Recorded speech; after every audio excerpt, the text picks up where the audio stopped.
The need of the hour. उस time की ये एक ज़रूरत थी हमारे पास कि हमें अपने जो एक पावर में जो था, पावर कॉरिडोर में जो एक हमारे पास पावरफुल जो हुक्मरान था उसके साथ में मिलना था, उसकी चीज़ें अडॉप्ट करनी थी। But the honest lies on the upcoming leaders कि जो बाद में लीडर्स आए वो उस तरह से अपनी जो माइंड सेट है या जो अपनी एक सेपरेट आइडेंटिटी थी उसको प्रिजर्व नहीं कर सके, या उन्होंने even after the creation of Pakistan वो जो एक टाइम बीइंग के लिए एक स्ट्रक्चर अडॉप्ट किया गया था उसको शेड नहीं किया। दैट इज वाई आज भी हम कॉलोनियल उस लेगेसी जो थी उससे नहीं निकल पाए। ठीक है जी। आज हमारा इसका नेक्स्ट आता है वो है दारुल उलूम देवबंद। अक्सर इसका कंपैरिजन भी आ जाता है, इसका सेपरेट भी आ जाता है। टोटली जो इसका सर सैयद अहमद खान की टीचिंग थी। अच्छा, सर सैयद अहमद खान ने क्या कहा था? सर सैयद अहमद खान ने बेसिकली साइंस और वेस्टर्नाइजेशन की एक एक्सट्रीम को पकड़ लिया था। उन्होंने कहा था कि आपने साइंस को लेके चलना है, देन आपने वेस्टर्न जो उनके सारे ब्रिटिश जो थे उनको उनको उनको खुश करना है बेसिकली। ठीक है। तो ना उन्होंने कहा कि इस्लाम को मतलब उसके नतीजे में क्या हुआ कि जो हमारा ट्रू इस्लाम था कुरान और हदीस था, जैसे कि उन्होंने कहा था कि हदीस is not a reliable source of information. ठीक है। तो उसके नतीजे में क्या हुआ कि जो दूसरी साइड पे Islamic character in the society था वो खत्म होता जा रहा था। तो इसको काउंटर करने के लिए हमारे पास एक और मोमेंट आती है जिसे हम दारुल उलूम। ठीक है जी।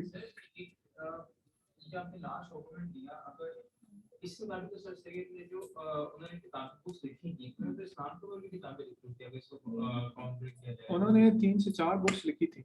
एक बुक उन्होंने वो हजरत Muhammad peace be upon him के डिफेंड में लिखी थी, विलियम मॉयर जो था उसने लेवल किए थे। उसके अलावा उन्होंने उन्होंने कहा था कि जो basically holy prophet peace be upon him एक कॉमन इंसान थे। ठीक है। उन पे रिविलेशन पे जो वही आती थी उस पे भी उन्होंने क्वेश्चन करना स्टार्ट कर दिया था। देन उन्होंने कहा था, और जो जैसे वो कहते थे कि एक उंगली से उन्होंने चांद को 2 टुकड़ों में तकसीम कर दिया।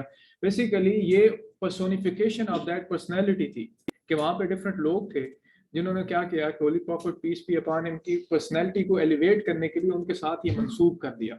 जैसे जैसे आगे चलते गए डिफरेंट चीजें उनके साथ जो है मंसूब होती गई।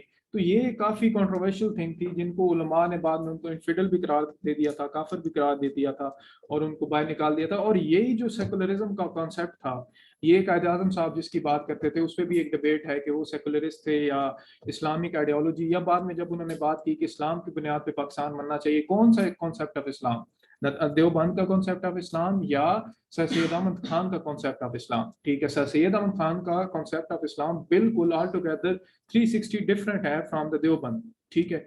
या जो ट्रू टीचिंग्स हैं उनसे काफी ज्यादा डेविएट करता है। ठीक है। तो आज ये जो एक एकेडमिक्स में एक डिबेट चलती है वो उसकी बेस भी वहीं से ग्राउंड की जाती है। ठीक है जी। आगे देवबंद आता है। देवबंद को जो मेनली जो इसकी फेमस होने की वजूहत है, एक मदरसा रहमिया है। ठीक है जी। उसके साथ क्या हुआ था कि मुसलमानों ने, जैसे कि हमने उसके क्रिटिसिज्म में भी देखा था कि एक स्लेविश मेंटेलिटी जो है वो अडॉप्ट कर ली थी। एंटी इंपीरियलिस्टिक कोई एटीट्यूड नहीं था, जस्ट हम अपनी आइडेंटिटी को प्रिजर्व करने के लिए जा रहे थे। देन जो कुरान और हदीस है उससे हम दूर होते जा रहे थे। तो इन सारी चीज़ों को प्रिजर्व करने के लिए ये इसकी डिटेल है, ये दारुल उलूम देवबंद जो है इसको बनाया गया। ठीक है। सबसे पहले इसका जो ऑब्जेक्टिव था वो था provision of religion, provision of knowledge to the Muslim about the religion. कि रिलीजन क्या है, कुरान क्या है, हदीस क्या है, and what is the true concept of Islam.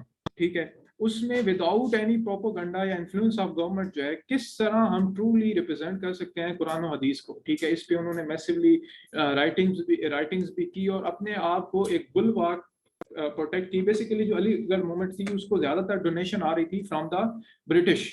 ठीक है। वहाँ के जो जैसे शिमला वफद जब मिला था उस टाइम पे भी उन्होंने यूनिवर्सिटी बनाने की बात की थी, प्लस ग्रांट फॉर एड जो थी उस पर मिल रही थी। तो इन्होंने ये कॉन्सेप्ट या एक पॉइंट ये रेज किया कि अगर उनको एड मिल रही है तो उस एड की वजह से जो ट्रू टीचिंग्स हैं उनको लोगों मैसेज तक नहीं पहुंचा सकते। तो इन्होंने पाबंदी लगा दी कि हमें ये एड नहीं चाहिए। ठीक है जी। इट वाज एस्टैब्लिश इन 30 मई 30 1867। मौलाना कासिम ननुतू, ये इसका नाम है, ननुतू पता नहीं, नंतू। ठीक है जी। जो भी है आप इसको पढ़ लीजिएगा। ठीक है। उसके बाद जो मेन पर्पस था इसका इसका बेसिकली इस्लाम को, जो इस्लामिक टीचिंग थी in the letter and spirit लोगों तक पहुंचाना थी, जिसमें किया था जिसमें साय सित्ता की किताबें हदीस की थी, उनकी समरी थी। Then teaching of Arabic instructions, Arabic लोगों को पढ़ाई जाती थी, बच्चों को पढ़ाई जाती थी, ताकि जो एक ब्रिज है, जो एक लैंग्वेज का ब्रिज है, उसको कम किया जा सके। दैन कलाम, religious discourses, jurisprudence, Islamic law को पढ़ाया जाता था। Then Quranic एक्सीजेसिस। दैन उसके साथ जो अगला उनका मेन इंपॉर्टेंट फीचर था वो था वोकेशनल ट्रेनिंग। वो जो अपने बच्चे थे उनको सेल्फ सफिशिएंट भी साथ साथ बना रहे थे, ताकि उनकी जो डिपेंडेंस है, जो दूसरी डिपेंडेंस है दूसरे रिसोर्सेज पे, ताकि एक जो आर्गुमेंट उस टाइम पे लिया जा रहा था कि मुसलमान जो इकोनॉमिकली इतने मिजरेबल हो चुके हैं कि वो अपने पांव पे खड़ा नहीं हो सकते, तो उन्होंने अपने साथ वोकेशनल ट्रेनिंग कर लिया। देन सिस्टम एग्जाम, आज आप जो एक सिस्टम एग्जाम देखते हैं, जिस तरह एक आलम या मुफ्ती बनता है, उनका 6 साल का कोर्स होता है, बाकायदा वफाकुल मदारस उनका एग्जाम लेता है, तो ये सारा देवबंद से हमारे पास आया है। ठीक है जी। इसकी सबसे पहले करेक्टरिस्टिक्स ये थी कि ये जो है सेल्फ सफिशिएंट इदारा था, कोई यहाँ पे इसकी फॉरेन एड नहीं आती थी। जी जी आ जाए। ठीक है। इसमें क्या होता था कि जो इसके खुद के लोग इसको चला रहे होते थे, वो अपनी डोनेशन देते थे, कोई भी गवर्नमेंट से पैसा नहीं लिया जाता था। और ज्यादातर जो टीचर्स थे, टीचर क्या करते थे कि अपनी पे जो थे, अपनी पे भी नहीं लेते थे, प्लस अपनी तरफ से कंट्रीब्यूट भी करते थे। और उसके पीछे जो रीजन थी वो बेसिकली वही थी कि जो इस्लाम है या इस्लामिक टीचिंग्स हैं, इनको ट्रू स्पिरिट में सेंस में या लोगों तक पहुंचाया जाए। पहली बात, जो रिलीजियस सर्विस दी, इन्होंने एक न्यू ब्रीड ऑफ उलमा और स्कॉलर्स दी, जिन्होंने मिस्टिसिज्म, जैसे हम पहले अगर हम सोसाइटी के कंपैरेटिव एनालिसिस देखें तो मिस्टिसिज्म आ चुका था। देन वहां पे वेस्टर्नाइज्ड एक concept, modernise concept of Islam आ चुका था, तो उन्होंने इससे दूर चले गए। आप देखते हैं कि जो भी देवबंद के फॉलोअर हैं, या जो पर्टिकुलरली इन टीचिंग्स को फॉलो करते हैं, वो मिस्टिसिज्म से बड़े दूर हैं। वो कुरान और हदीस की बात करते हैं, वो कहते हैं कि these are the only reliable source है। ठीक है जी। उसके बाद जो शूदी और एक हिंदुओं की तरफ से डिफरेंट मूवमेंट्स चली थी, उनके अगेंस्ट इन्होंने जो प्रोपेगेंडा टूल चल रहे थे, उनको काउंटर करने के लिए इन्होंने डिफरेंट मूवमेंट्स चलाई, जिनमें Maulana Ghulam Mohammad train a Muslim preachers to combat Shuddhi. ठीक है जी। उसके बाद इन्होंने preachers establish 20 preaching centre to counter Arya Samaj activities to counter peace. Basically आप देख रहे हैं कि जितनी भी मूवमेंट्स हैं, इसमें अभी तक इसका कोई पॉलिटिकल ऑब्जेक्टिव हमने नहीं देखा, सिर्फ यही है कि जो रिलीजियस रिफॉर्मेशन है उसकी इन्होंने बात की है। दैन इसके बाद लिटरेरी सर्विस है, ऑफ कोर्स इन्होंने काफी ज्यादा बुक्स लिखी, available service towards the growth and popularity of Urdu का एज अ मीडियम इन्होंने यूज किया। अब इसका जो अदर एस्पेक्ट आता है, जो कि किसी भी मूवमेंट का, जो कि स्पेशली अगर हम पाकिस्तान की पर्सपेक्टिव से, पाकिस्तान मूवमेंट के पर्सपेक्टिव से देख रहे हैं, तो इसका पॉलिटिकल सर्विसेज क्या थी। सबसे पहले इन्होंने जिहाद पे फोकस किया, जो कि हमने जब से सईद अहमद खान को देखा था तो उन्होंने बिल्कुल उसको साइड लाइन कर दिया था। वो एंटी इंपीरियलिस्टिक हो ही नहीं रहे थे, उन्होंने बिल्कुल नॉन वायलेंट वेज, उन्होंने जितने भी आप ऑब्जेक्टिव देखें तो उन्होंने पहले क्या था कि मुस्लिम और ब्रिटिश के दरमियान जो गल्फ है उसको हमने कम करना है। ठीक है, हमने ये करना है, हमने ब्रिटिश को उनको उनको नाराज नहीं करना, उनके खिलाफ एजुकेशनल पॉलिटिक्स पे नहीं जाना। तो इस सारे सीन में इन्होंने जो नैरेटिव अपनाया, इन्होंने कहा कि the only way out of this turmoil is कि हमने उनके अगेंस्ट जो एक एक जिहाद को लेके आना है। ठीक है, जिहाद is the only way out from this. ठीक है जी। उसके बाद Deoband was divided into 2 parts and groups. ठीक है जी। उसके बाद इनकी जो एक ऑफ शूट बना था तहरीक रेशमी रुमाल, और इसके बाद एक और जमात उलमा हिंद बनी थी 1930 से 38 से 40 तक। उसने मुस्लिम लीग के साथ मिलकर अपना जो है एक कॉमन मोटिव के लिए काम किया था। बेसिकली इनका जो नैरेटिव था, ये जो देवबंद वाले थे, ये कहते थे कि यूनाइटेड सब कॉन्टिनेंट होना चाहिए। आज भी उस टाइम पे भी इन्होंने जो सेपरेशन या पार्टीशन ऑफ सब कॉन्टिनेंट इनटू 2 पार्ट्स, उसकी काफी ज्यादा मुखालफत की थी, और बड़े बड़े बड़े नाम इसमें आते हैं। Deoband also helped in political institutionalization, social and moral reforms इन्होंने की। ठीक है जी। सोशल एंड मॉरल रिफॉर्म्स में इन्होंने विडो मैरिजेस को दोबारा, चूंकि उस कम्युनिटी में विडोज को बिल्कुल एक आउटकास्ट कर दिया जाता था, इन्होंने दोबारा विडो मैरिजेस की। दैन उसके बाद इन्होंने जो मैरिजेस पे एक्स्ट्रा वेजेंस या ज्यादा पैसा खर्च होता था उसको इन्होंने रोका। देन उसके बाद इन्होंने क्या किया कि जो एक न्यू इम्पैक्ट उससे ये आया कि इस्लाम जो अर्बन सेंटर में, पहले जो अर्बन सेंटर में एक सैलरीड क्लास हमारे पास आ चुकी थी या एक इंग्लिश स्पीकिंग क्लास आ चुकी थी, उसके काउंटर में हमारे पास इस्लाम को रिप्रेजेंट करने वाली एक क्लास आई, जिसने बाकायदा एक इंटेलेक्चुअली अपना एक जो आर्गुमेंट है पेश किया कि इस्लाम की ओरिजिनल टीचिंग दिस है, by this we can go ahead. ठीक है जी।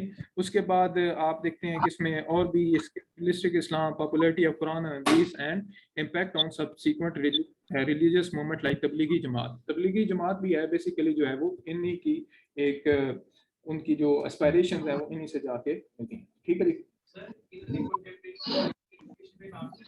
इन्होंने कंटेम्प्रेरी एजुकेशन पे एज सच काम नहीं किया, सिर्फ उसमें क्या किया जो भी हम देखते हैं वहां पे इन्होंने जो बच्चे मदरसे में पढ़ रहे होते थे उसको वोकेशनल ट्रेनिंग देते थे, देन थोड़ी बहुत उसको जो उर्दू के related education provide, general public के लिए बिल्कुल भी नहीं था।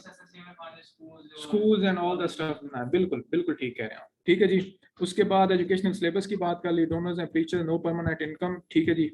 इसमें नोटेबल उलमा ये हैं महमूद अल हसन, अनवर शाह कश्मीरी, मौलाना अशरफ थानवी का नाम आपने सुना होगा जो कि बड़े फेमस है, जिनकी बहुत ज़्यादा लिटरेचर पढ़ा हुआ है। दैन अल्लामा गुलाम मुस्तफ़ा कासमी, दैन शेख उल हदीस मौलाना नसीर अहमद खान बुलंद शहरी। ठीक है जी। ये इसके इंस्टीट्यूशन थे।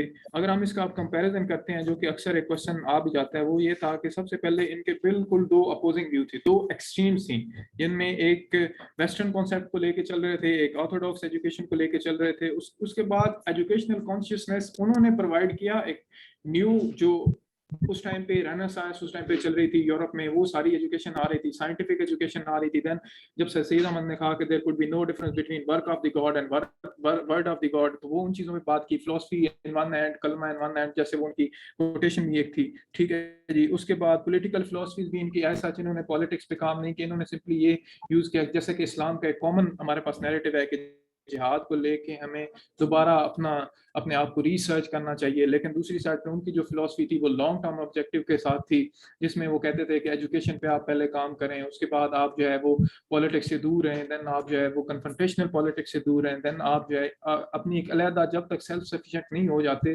तब तक पॉलिटिक्स से दूर रहें। देन उसके बाद आइडियाज की अगर हम बात करते हैं, आइडियाज में टू नेशन थ्योरी के बड़े स्ट्रॉन्ग प्रोपोनेंट थे, जिनमें जैसे कि हम कहते हैं सर सैयद अहमद खान ने पहली दफा मटेरियलाइज किया था concept of two nation theory in the subcontinent. But on the other hand जो ये देवबंद वाले थे, इन्होंने एज सच यूनाइटेड एक till 1947 they supported the assertion of United Nationhood in the subcontinent। ठीक है जी। इवन के इन्होंने ये भी कहा था कि ये इनके कोई उलमा है, उनका नाम मुझे याद नहीं, कि ये जो हमें छोटा सा पीस ऑफ लैंड आप दे रहे हैं कि पूरा सब कॉन्टिनेंट देखें, हम पूरे के वारिस थे इसके। जी जी। नहीं, वो मौलाना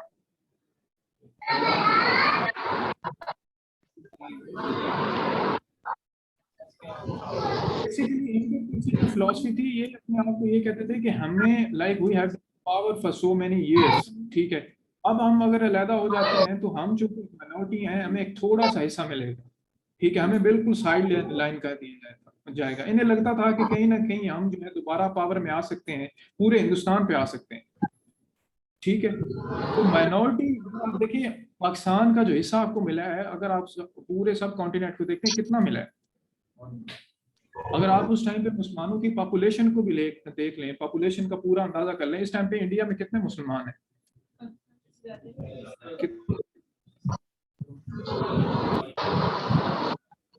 25 से 28 करोड़ है। पाकिस्तान में कितने हैं? ये अपना माइक बंद करें, आ रही है, ये माइक बंद करें जिसका भी ऑन है। हाँ ठीक है। और बांग्लादेश में कितने हैं? मतलब 10 करोड़ होंगे। ठीक है। पाकिस्तान में कितने हैं? टोटल कितने बनते हैं? 60 बनते हैं। 60 बनते हैं। तो जन पाकिस्तान ये जो मुसलमानों को ओवरऑल मिली हुई है, अगर उस टाइम पे ये सारे इसी तनासब से देखते हैं, तो क्या मुसलमान जो है वन ये जितनी अभी पाकिस्तान मुसलमानों के पास ये टेरिटरी है, क्या इतनी डिजर्व करते थे? So this was the argument of Deoband. ठीक है जी। उसके बाद नदवतुल उलमा आ जाती है। अब दो एक्सचेंज चल रही थी। अब क्या था, एक मटीरियलिस्टिक थे और एक स्पिरिचुअलिस्ट थे, जिसमें वो कहते थे कि एक रोल ऑफ सीजर पे आ गए थे, रोल ऑफ गॉड के, एक स्टेट होनी चाहिए, मटेरियलिस्टिक होनी चाहिए। दूसरे गॉड वाले जो देवबंद वाले हैं, गॉड की तरफ ज्यादा टिल्ट हुए थे। ठीक है जी। उसके बाद जो देवबंद वाले थे, उन्होंने जो उलमा थे वो बिल्कुल आइसोलेट हो चुके थे फ्रॉम द प्रैक्टिकल लाइफ। ठीक है। उसके बाद सेक्शनल जेलिसीज थी, जिनमें सेक्टेरियन डिफरेंसेस थे, to reach a middle path between classic Islam और मॉडर्निटी, जो है वो नदवतुल उलमा आता है। इसको फाउंड किया गया था 1894 में कानपुर में। कानपुर बड़ा फेमस है, यहीं से भी क्या आपका वो 1857 की जंग आज़ादी में भी डिफरेंट जो इमर्ज हुई थी, ठीक है। उसके बाद अल्लामा Shibli Nomani, Maulana Ali Monghyri, Ashraf Ali Thanvi and Mahmud al Hasan with an idea to counter the challenge of western education. अब इन्होंने क्या किया कि इन्होंने एक मिड पाथ निकाला। इन्होंने कहा कि ये यहाँ पे देखें कि प्रेजेंट एजुकेशनल सिस्टम जो है वो नीड्स अ रिफॉर्म, कि आपको इस्लाम की भी टीचिंग को टीच करना चाहिए, बट साथ साथ आपको जो मॉडर्न एजुकेशन है उसको भी देना चाहिए। इसी के नतीजे में इनिशियली इनको बड़ा सेटबैक आया, इनके खिलाफ डिफरेंट जो है वो वायलेंट मूवमेंट्स भी आए जिन्होंने इन पे अटैक किया, ठीक है जी। और उसके बाद उन्होंने कहा कि स्टेट जो है, जैसे हम अभी कहते हैं कि इंसान जो है सब ऑर्डिनेट है इन दिस प्लेनेट, कि इस जमीन पर अल्लाह ताला का नायब है, तो इन्होंने पहली दफा उस कंसेप्ट को मटेरियलाइज किया, ताकि जो स्टेट और चर्च की एक जो उस टाइम पे वो डिबेट वहां से आ रही थी और वहां पे वो सेकुलरिज्म कंसेप्ट हो चुका था, बिल्कुल उन्होंने अलग कर दिया था। तो इन्होंने पहली दफा उसके दरमियान रिकंसिलिएशन करने की कोशिश की, ठीक है जी। उसके बाद डिफरेंट मदरसा में हॉस्टल फैसिलिटीज प्रोवाइड की, और इसके बाद इन्होंने करिकुलम को रिफॉर्म किया। इन्होंने करिकुलम को इस तरह, जो तालीमी उनका निसाब था, इसको इस तरह डिजाइन किया कि जिसमें दोनों चीजें, दोनों कंपोनेंट जो थे वो एक बराबर हिस्से में मौजूद थे, ठीक है जी। इस तरह अगर हम एम्स की बात करते हैं तो ओल्ड वर्ल्ड और न्यू वर्ल्ड को दरमियान एक जो गैप है उसको ब्रिज करने की कोशिश की, और ऐसी new class of Muslim produce करने की कोशिश की जो कि इस्लाम में भी वेल वर्स्ड हों और मॉडर्न जो नीड्स हैं उनके साथ भी अपने आप को इक्विप कर सकें। अरबी भी पढ़ाई, उसके बाद modern and classical central place in the system of education beside facilitating links with the Muslim with West Asia. तो यानी ये आपको कहीं ना कहीं दिखा रहा होगा कि ये एक जो है वो by product of both the moment था। सर जब इन्होंने कंप्यूटर एजुकेशन फोकस ही नहीं किया था, अभी कैसे कह सकते हैं कि जो ओल्ड वर्ल्ड न्यू वर्ल्ड का हम नदवतुल उलमा की बात कर रहे हैं, उससे आगे निकल चुके हैं देवबंद से, बहुत आगे आ गए हैं आप, उधर अभी मियाँ वाले हो, ठीक है जी। उसके बाद जो सेक्टेरियन डिफरेंसेस थे उनको खत्म करने की कोशिश की, और इंसान जो इंडियन मुस्लिम्स थे उनको बेटरमेंट की तरफ लेके आए। इन्होंने पहली दफा ये कहा कि इस्लाम जो है, क्योंकि इस्लाम की एक टीचिंग भी है कि इस्लाम ना लोगों को ये कहता है कि वो मॉक्स बन जाए, ना वो ये कहता है कि प्योर जो है वो आप मटीरियलिस्टिक बन जाए। Islam is a name of moderation, जी जी, इस्लाम एतदाल पसंदी का नाम है। So that is why they followed this path, ठीक है जी। इसको बड़ा रिएक्शन इनिशली, जैसे मैंने आपको बताया कि मुसलमानों और नॉन मुस्लिम ने इसको रिजेक्ट कर दिया। उसके बाद अहमद रजा खान बरेलवी ने एक ऑर्गेनाइज्ड इसके वॉरियर ग्रुप इसके अगेंस्ट किया, जिन्होंने इन पे अटैक किया, देन एक्सटेंड भी हो गई, और फाइनली जो है वो मोस्ट फेमस मोमेंट के तौर पे ये हमारे पास सामने आती है, ठीक है जी। अगर हम इसका अगर कंपैरिजन करते हैं तो देवबंद है, Aligarh were opposite, Nadwa was found to act as a bridge between them. उसके बाद Syed Salman Nadvi, Ashraf Ali Thanvi, an era of good relation started as Salman was the disciple of Thanvi, all work to educate the Muslim, ठीक है जी। ये रेशमी रुमाल है, सच इंपॉर्टेंट नहीं है इसको,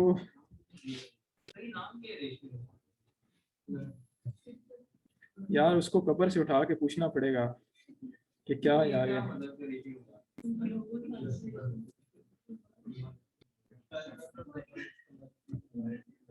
ठीक है जी।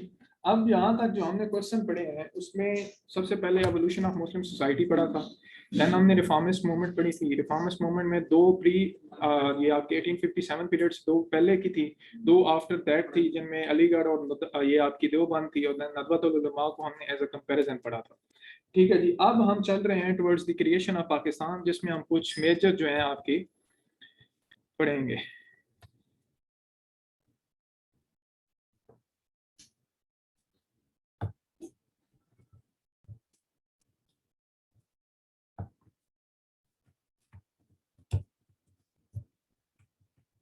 ठीक है जी। सबसे पहले अगर हम बात करते हैं तो 1857 में हमारे पास इंडियन वार ऑफ इंडिपेंडेंस होती है, जिसके बड़े ब्रूटल रिजल्ट्स आते हैं। उसके बाद मुसलमानों को सब्जुगेट कर दिया जाता है, सप्रेस कर दिया जाता है। देन उसके बाद सईद अहमद खान साहब सामने आते हैं जो अपना एक विजन लेके आते हैं। देन उर्दू हिंदी तनाज़ा होता है 1867 में। उससे पहले इंडियन काउंसिल एक्ट आता है 1861 में, जिसमें वो पार्शली जो है वो डिसॉल्व कर देते हैं ईस्ट इंडिया कंपनी को, और under the direct control of queen जो है वो चला जाता है। उसके बाद क्या होता है कि 1892 में इलेक्शन होते हैं, जिससे पहले एक और इंडियन काउंसिल एक्ट आता है, जिसमें उसकी लेजिस्लेटिव जो डिफरेंट काउंसिल्स होती हैं उनकी मेंबरशिप जो है वो बढ़ा दी जाती है।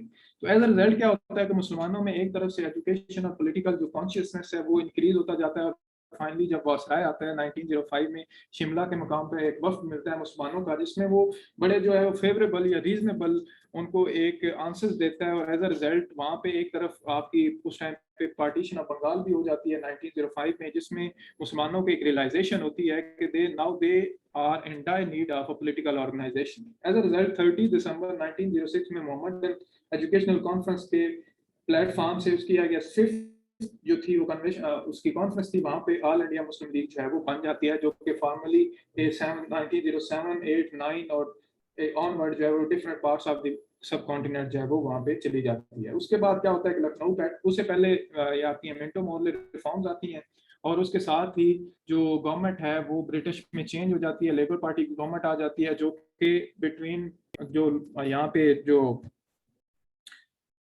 सब कॉन्टिनेंट के लोग थे उनको रिप्रेजेंटेटिव गवर्नमेंट की तरफ लेके जाना स्टार्ट हो जाते हैं। इसी की पहली जो हम ऑफशूट देखते हैं मिंटो मोरले रिफॉर्म्स में, उसके बाद जो है वो 1916 में कायद-ए-आज़म के आने से इनके दरमियान एक एग्रीमेंट बनता है, जिसमें जो मिंटो मोरले रिफॉर्म्स में एक सेपरेट इलेक्टोरेट दिया जाता है, यानी अलहदा मुसलमानों की आइडेंटिटी को प्रिजर्व किया जाता है, जो कि इसमें सर सैयद अहमद खान का एक बड़ा मेन पॉइंट था।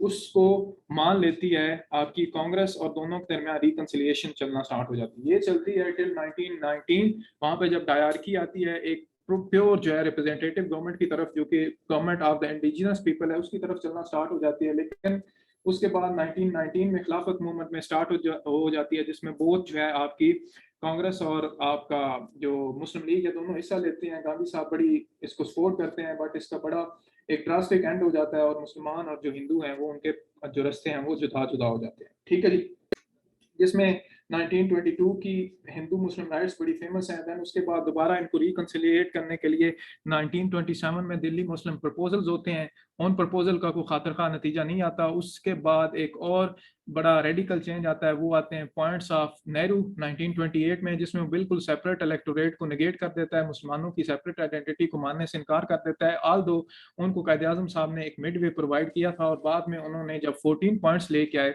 1929 में, उसमें उन्होंने बड़ा दोबारा वही एक स्टेप जो है वो उठाया कि दोबारा रिकंसाइल किया जा सके बिटवीन देम। ठीक है, उसके बाद मजीद हम देखते हैं कि 1930 में साइमंस कमीशन आता है, जिसको बोथ कांग्रेस और मुस्लिम लीग जो है वो रिजेक्ट कर देते हैं, और बाकायदा नारे लगाए जाते हैं गो साइमन गो, जब वो यहाँ पे अराइवल आता है।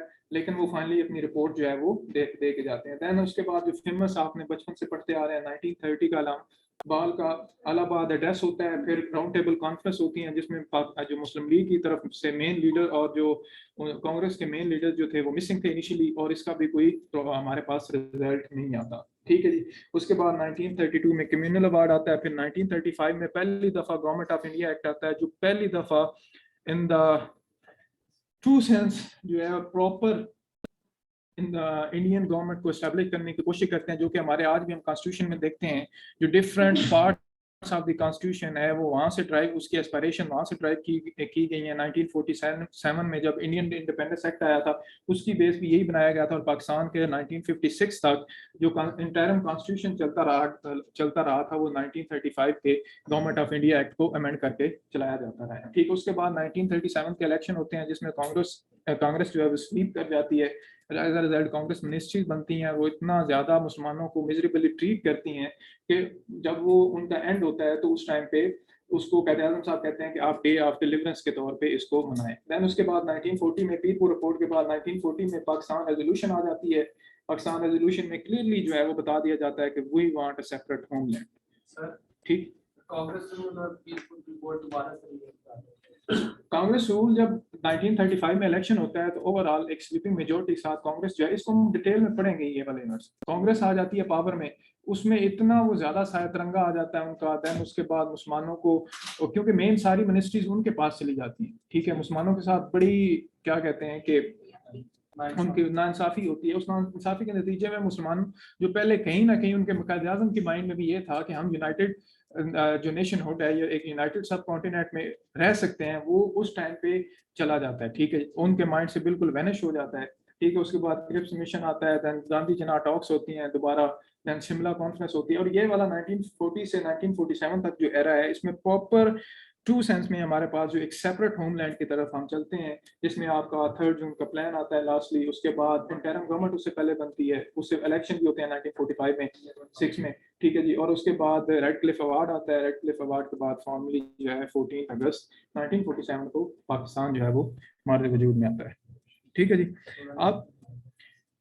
अब चलते हैं जी वार ऑफ इंडिपेंडेंस की तरफ। वार ऑफ इंडिपेंडेंस अगर हम कहें कि it was an important landmark in the history of सब कॉन्टिनेंट। किस तरह लैंडमार्क था? इससे पहले क्या था कि अनऑफिशियली जो है वो ईस्ट इंडिया कंपनी जब 1600 में आई थी सब कॉन्टिनेंट में, तो उसने अपने आप को कंसोलिडेट कर लिया था, पहले एज अ ट्रेडिंग कंपनी के तौर पे, लेकिन फार्मली उसके बाद जैसे जैसे वो स्ट्रॉन्ग करती गई अपने आप को, उसके बाद उसने क्या किया कि डिफरेंट जो लोग थे उनको भर्ती करना स्टार्ट कर दिया as their army, and plus उन्होंने अपनी आर्मी को भी वहां से मॉडर्न टूल्स एंड टेक्नोलॉजीज को वहां से इंपोर्ट करना स्टार्ट कर दिया, ठीक है। तो इसमें जो एक मेजर इवेंट आता है 1757 में जंग प्लासी हुई थी ना, ठीक है, वहां पे उसको हरा दिया जाता है, और जो एक ऑस्टेंसिबल कंट्रोल है इन द सब कॉन्टिनेंट वो ईस्ट इंडिया कंपनी के पास चला जाता है, ठीक है। ये सारी सीन चलता रहता है, वो अपनी मोनोपोली को कंट्रोल करते रहते हैं different social political and economic sphere में।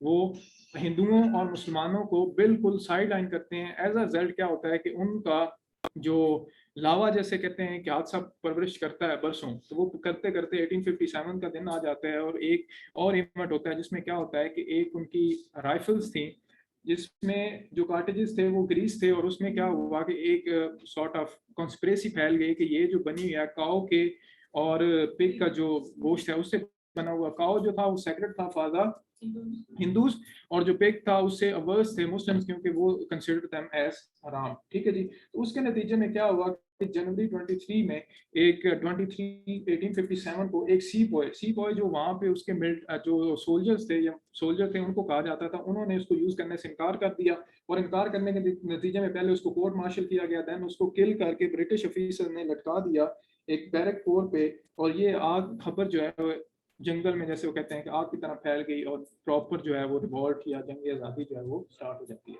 ठीक है। जिसमें जवाहरलाल नेहरू साहब अपनी बुक डिस्कवरी ऑफ इंडिया में कहते हैं कि it was a feudal revolt of 1857 and added that it was much more than a military mutiny. It rapidly spread, assumed the character of popular rebellion and war of Indian independence. यहाँ पे उन्होंने word feudal revolt है, revolt use किया है। इसका मतलब ये है कि जब वहां पे ईस्ट इंडिया कंपनी आई उससे पहले हमने देखा था छोटे छोटे लॉर्ड्स, फ्यूडल लॉर्ड्स वहां पे मौजूद थे, उनके अंदर डिफरेंट एग्रीकल्चरल सिस्टम, जैसे हमने जो पंचायत सिस्टम वाला पढ़ा था मुगल का, उसमें उनके अंडर वो थे। जब ईस्ट इंडिया कंपनी आई तो आहिस्ता आहिस्ता इनको अपने राइट से इनके राइट स्नब करना स्टार्ट कर दिया और इनको ओवरटेक कर लिया। एज अ रिजल्ट जो फ्यूडल लॉर्ड्स थे वो उस जंग में या 1857 की रिवॉल्ट में उसके अगेंस्ट जाके हिस्सा लेना स्टार्ट हो गए। ये इसी वजह से नेहरू साहब ने कहा कि ये सिर्फ एक मिलिट्री म्यूटनी नहीं थी, और भी डिफरेंट कंपोनेंट्स है जो कि हम अभी पढ़ते हैं जिन्होंने एक इंपॉर्टेंट रोल प्ले किया इसमें। सबसे पहले अगर मेरठ से स्टार्ट हुआ, मेरठ में क्या हुआ 6 मई 1857 को 85 आउट ऑफ 90 जो सोल्जर थे उन्होंने रिफ्यूज कर दिया, जो ग्रीस कार्टिजेस थे उनको यूज करने से क्या हुआ सबको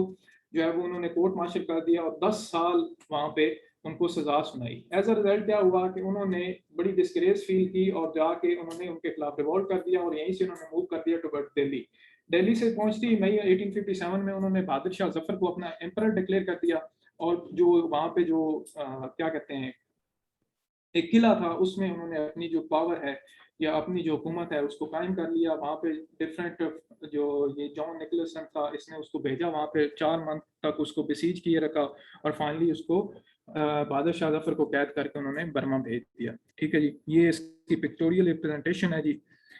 उसके बाद जो अगला इसमें मेन इवेंट आता है वो कानपुर में आता था। अच्छा, वहाँ पे एक ये जो ब्रिटिश जो थे इन्होंने डिफरेंट इंडिपेंडेंट स्टेट एग्जिस्ट कर रही थी, तो वहाँ पे एक इंसिडेंट क्या हुआ कि कानपुर में एक ये नाना साहब डांडो पंत थे, उन्होंने adopted son of Peshwa Bajirao थे। तो वहाँ पे ये रूल था कि जो अडॉप्टेड सन था उसको भी as a legal heir consider किया जाता था, बट इन्होंने ब्रिटिश ने कहा कि चूंकि उसका कोई रियल सन नहीं था, दैट इज वाई ही जो उसकी स्टेट है, जो स्टेट है वो belong to the East India company, या जो आपकी ब्रिटिश डोमिनियन के जो ब्रिटिश राज है डायरेक्टली उसके अंदर अंडर आता है। एज अ रिजल्ट क्या हुआ कि नाना साहब ने उनके खिलाफ रिवॉल्ट कर दिया। पहले उन्होंने बड़ा उनके जो जनरल नील ओब्रायन जो थे, इनकी फोर्सेस को उन्होंने कैप्चर कर दिया, बड़ा काइंडली इनके साथ पेश आया। लेकिन क्या हुआ कि जब नाना साहब को उन्होंने दोबारा बैटल हुई तो नाना साहब के जितने सोल्जर थे उनको उन्होंने मार कर दिया, इनकेपेसिटेट कर दिया। एज अ रिजल्ट जो बैटल है वो फ्यूरियस हो गई और नाना साहब जो है फाइनली नेपाल की तरफ चले गए और ही प्रॉब्ली डाइड देयर। अभी भी इनका मेरे ख्याल में जो केस है वो ब्रिटिश में कहीं ना कहीं चल रहा है, इसके बारे में रिसेंटली जो है वो पढ़ रहा था। उसके बाद जो अगला आता है लखनऊ में आता है। लखनऊ में led by Nawab Wajid Ali Shah, the chief commissioner sir Henry Lawrence sought refuge with 100 soldier, 700 Indian soldiers. इनको भी इन्होंने मार दिया सबको, ठीक है जी। देन झांसी की रानी के बारे में तो आपने सुना होगा, उसने बड़ी फेमसली जो जाके इसको बैटल में हिस्सा लिया था। देन बिहार में जाके कंवर सिंह थे जमींदार ऑफ जगदीशपुर, उसने भी हिस्सा लिया। He was 80 years old, he played a prominent part in the revolt, ठीक है जी। अब अगर हम मेन पार्ट की तरफ आते हैं कि what was the causes of revolt. सबसे पहले अगर इकोनॉमिक कॉजेज की बात करते हैं, first 200 years 16th 7th century East India company confined its activities to trade and commerce, ठीक है। जब वो यहाँ पे उसने अपने आप को प्रॉपरली इस्टेब्लिश कर लिया, अपनी रूट्स को स्ट्रॉन्ग कर लिया, तो उसने 80 1720 में डिफरेंट और उससे onward different act and laws pass किए जिसमें उसने जो नेटिव इंडस्ट्री थी उसको तबाह कर दिया, ठीक है। फॉर एग्जांपल उन्होंने 1720 में एक लॉ पास किया कि आप इंडियन टेक्सटाइल यूज नहीं कर सकते थे। इसका जो रैशनल इसके बिहाइंड ये था कि जब 18th सेंचुरी स्टार्ट होती है तो वहां पे साइंटिफिक रेवोल्यूशन स्टार्ट हो गई। उस साइंटिफिक रेवोल्यूशन के स्टार्ट में क्या हुआ कि एक तो उन्होंने रॉ मटेरियल चाहिए था और एक उनको फिनिश एक्सपोर्ट्स के लिए जो फिनिश प्रोडक्ट था उसके लिए मार्केट चाहिए थी, जैसा कि मैंने आपको बताया था। तो उन्होंने यहाँ पे लॉज लगा के इस टेक्सटाइल इंडस्ट्री को खत्म कर दिया। रिजल्टिंगली वो यहाँ पे इसको एज अ मार्केट भी यूज करते थे और as a raw material extraction के तौर पे भी यूज करते थे, ठीक है जी। जिसके नतीजे में demand for Indian textiles having reduced the local handloom industry faced heavy losses and suffered badly। और कहा जाता है कि जो लोकल थे उनके हाथ भी काट दिए जाते थे। और that was one of the finest textile that was being produced in that era in the subcontinent। इसे सोने की चिड़िया सिर्फ और सिर्फ इसी वजह से कहा जाता था, ठीक है जी। इसमें क्या हुआ कि पहले तो जो लिटिल पैटर्नेज प्रोवाइड की जाती थी बाय प्रिंस और किंग, क्या था उसको पैटर्नेज प्रोवाइड करता था, उसको बाकायदा फ्लरिश करता था, वो आहिस्ता आहिस्ता खत्म होती गई और जो इंडियन इंडस्ट्री है वो बिल्कुल तबाह हो गई। इसमें ये भी आर्गुमेंट लिया जाता है जो कि वो कहते हैं कि कॉलोनियलिस्ट जो कहते हैं कि हमने इसको इंडिया को मॉडर्नाइज किया। अब देखें यहाँ पे प्रॉपरली हमारे पास एक इंडस्ट्री स्टैब्लिश हो चुकी थी and that was the point जिस पे हमने टुवर्ड्स साइंटिफिक रेवोल्यूशन मूव करना था।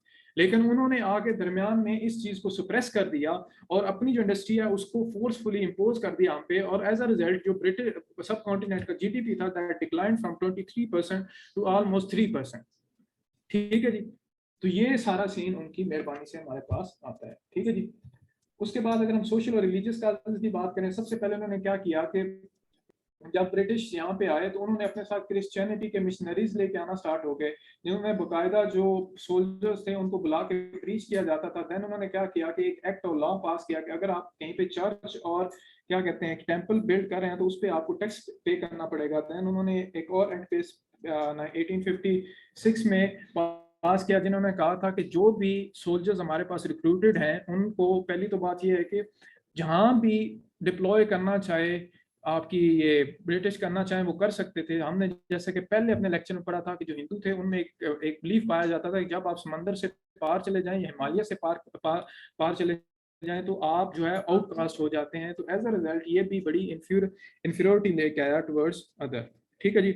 और उसके बाद चूंकि मुसलमान जितने भी यहाँ पे लोग रह रहे थे वो ऑक्युपायर्स थे, तो जो लोअर तबका था उसमें एक वैसी उनको सेंस ऑफ एलिनेशन आना स्टार्ट होगी। जैसे आपकी जमीन पे कोई कब्जा कर लेता है या आप पे कोई आपको सप्रेस कर लेता है तो आप बड़ा उस डिस्गस्टेड फील करते हैं, डिस्गस्टेड आपका एटीट्यूड होता है टुवर्ड्स दैट पर्सन, ठीक है जी। उसके बाद आता है कि इंग्लिश एजुकेशन, रेलवे जो टेलीग्राफ लाइंस थी या legislation for suppression of sati, remarriage of widows stimulated Indian belief that British were determined to convert the people to the Christianity, ठीक है जी। उसके बाद कॉमन लोगों के लिए उन्होंने बिल्कुल अप्रिशिएट नहीं किया उसके बाद अगली जो बात इसमें एक और आती है कि ये तो था कॉमन लोगों के साथ, लेकिन जो एजुकेटेड वन थे उनको भी प्रॉपर राइट्स नहीं दिए जा रहे थे, उनको भी उनकी जितनी एजुकेशनल कैपेबिलिटीज थी उसके अकॉर्डिंगली उनको वो जॉब्स नहीं दी जा रही थी। अगर जॉब दी भी जा रही थी तो उनको प्रॉपर प्रमोशन का सिस्टम नहीं था। अगर प्रमोशन सिस्टम हो भी जाती थी तो उनको प्रॉपर सैलरी भी नहीं दी जाती थी। और ये देखें कि IAS office open to an Indian in civil services was that of Sadr or an Amir with an annual salary of 500 only। ठीक है जी। और उसके बाद वो सूबेदार में सिर्फ मिलिट्री में जा सकते। तो इन सारी चीजों ने, इस सिमुलेशन ने जो पीपल ऑफ सब कॉन्टिनेंट थे उनको ये उनके दरमियान उनके अंदर ये लावा पकना स्टार्ट हो गया, जो कि फाइनली ब्रोक आउट हुआ 23 जनवरी 1857 पे। ठीक है जी। और उसके बाद अगर हम पॉलिटिकल काजेज की बात करते हैं, पॉलिटिकल काजेज में सबसे पहले लॉर्ड डेल हाउस का एक बड़ा फेमस कमेंट है जिसमें वो कहता है कि after the demise of king Bahadur Shah to there would be no king. ठीक है जी। तो इसके नतीजे में उन्हें ये हो गया कि अब ये जो है अपने आप को फॉर्मलाइज कर रहे हैं और अपना जो रूल है इसको प्रॉन्ग कर रहे हैं इन द सब कॉन्टिनेंट, और इसके बाद जो किंगशिप है वो खत्म हो जाएगी। ठीक है जी। और उसके बाद क्या हुआ कि एक और जो इनको बड़ा इम्पीटस प्रोवाइड किया कि वहाँ पे इन्होंने ब्रिटिश जो थे इन्होंने अफगान में इन्वेड करने की कोशिश की। फर्स्ट अफगान हुआ में इनको ब्रूटली उन्होंने हराया, और एज अ रिजल्ट वहाँ पे क्या हुआ कि मुसलमानों और हिंदुओं में ये एक अवेकनिंग आई कि ठीक है कि हम जो है वो कुछ कर सकते हैं, हम भी इनको हरा सकते हैं। कहीं ना कहीं मैसेज में जो है वो ये कॉमन सेंस जो प्रवेल करना स्टार्ट हो गई। उसके बाद ये हुआ कि 100 साल पूरा हो गया बैटल ऑफ प्लासी से लेकर आज तक। तो आज ये अब जो that is the right time कि अब जो है वो ब्रिटिश का जो रूल है उसको एंड किया जाए। एक सेंस ऑफ पैट्रियटिज्म जो थी वो दोबारा रिसर्च होना स्टार्ट हो जाती है। ठीक है जी। और उसके बाद मिलिट्री काजेज की अगर हम बात करें तो उसमें बड़ा डिटेल में हमने देख लिया था कि किस तरह उनको प्रमोशन नहीं मिलती थी, किस तरह उनको फोर्स किया गया था कि आप आउटसाइड ऑफ सब कॉन्टिनेंट उनकी पोस्टिंग हो। देन उसके बाद उनका कोई फ्यूचर नहीं था, जो ब्रिटिश मिलिट्री थी उसमें फ्यूचर नहीं था। देन उसके बाद जो उनकी वेजेस कम थी, देन उसके बाद उनको बाकायदा क्रिश्चियनिटी की तरफ लेके जाया जा रहा था। देन उसके बाद जो आपका ये कार्टेजेस वाला एमन फील्ड राइफल्स थी कार्टेजेस वाला, उसने और ज्यादा फ्लेम किए फायर को। ठीक है जी।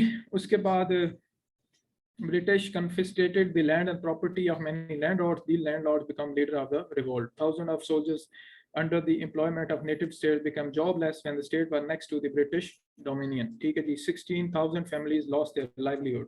ये सारी चीजें हैं जी उसमें। तो इसमें क्या हुआ कि फाइनली उन्होंने वॉर जो है वो पेश कर दी। अब इसमें अगला पॉइंट आता है कि ठीक है इतनी ज्यादा रिजेंटमेंट थी, इतना ज्यादा पैशन भी था, लेकिन क्यों हो गई। हालांकि ब्रिटिश जो थे बड़े नॉमिनल थे इन द सब कॉन्टिनेंट, वो सारा जो निज़ाम थे वो जो इंडक्टेड इंडिजिनस पीपल थे उनके थ्रू कंडक्ट कर रहे थे, बट यहाँ पे वो फेल किए। वो सबसे पहली बात जो इसमें आती है वो ये थी कि जो वॉर थी, ये जो वॉर ऑफ इंडिपेंडेंस थी, अपार्ट फ्रॉम फ्यू प्लेसेस ये पूरे सब कॉन्टिनेंट में फैल ही नहीं सकी। Like there were part of the subcontinent, वहां पे पता ही नहीं था कि दिल्ली मेरठ और ये जो आपका लखनऊ और दूसरे पार्ट है कानपुर ग्वालियर और झांसी हैं, वो हर कोई अलग अलग सेपरेट अपनी बैटल लड़ रहा था। एज अ कलेक्टिव फोर्स के तौर पे बन के वो सामने नहीं आते हैं। ठीक है। उसके बाद क्या कहते हैं कि इनके दरमियान कोई प्रॉपर कम्युनिकेशन लिंकेज नहीं था। लेकिन दूसरी साइड पे क्या किया कि जो ब्रिटिश थे उनके पास टेलीग्राम उस टाइम पे मौजूद था, जिसके थ्रू वो कम्युनिकेट कर रहे थे with other parts of the सब कॉन्टिनेंट। और उनको बाकायदा इंफॉर्मेशन पहले उसी टाइम पे जब मेरठ में वहां पे ये फैला था वहीं से उन्होंने इंफॉर्मेशन पूरी स्प्रेड कर दी। और देन उनके पास जो टेक्नोलॉजी और टूल्स थे टू फाइट द वॉर वो फार मोर सुपीरियर थे यहाँ पे जो सब कॉन्टिनेंट में हो रहा है।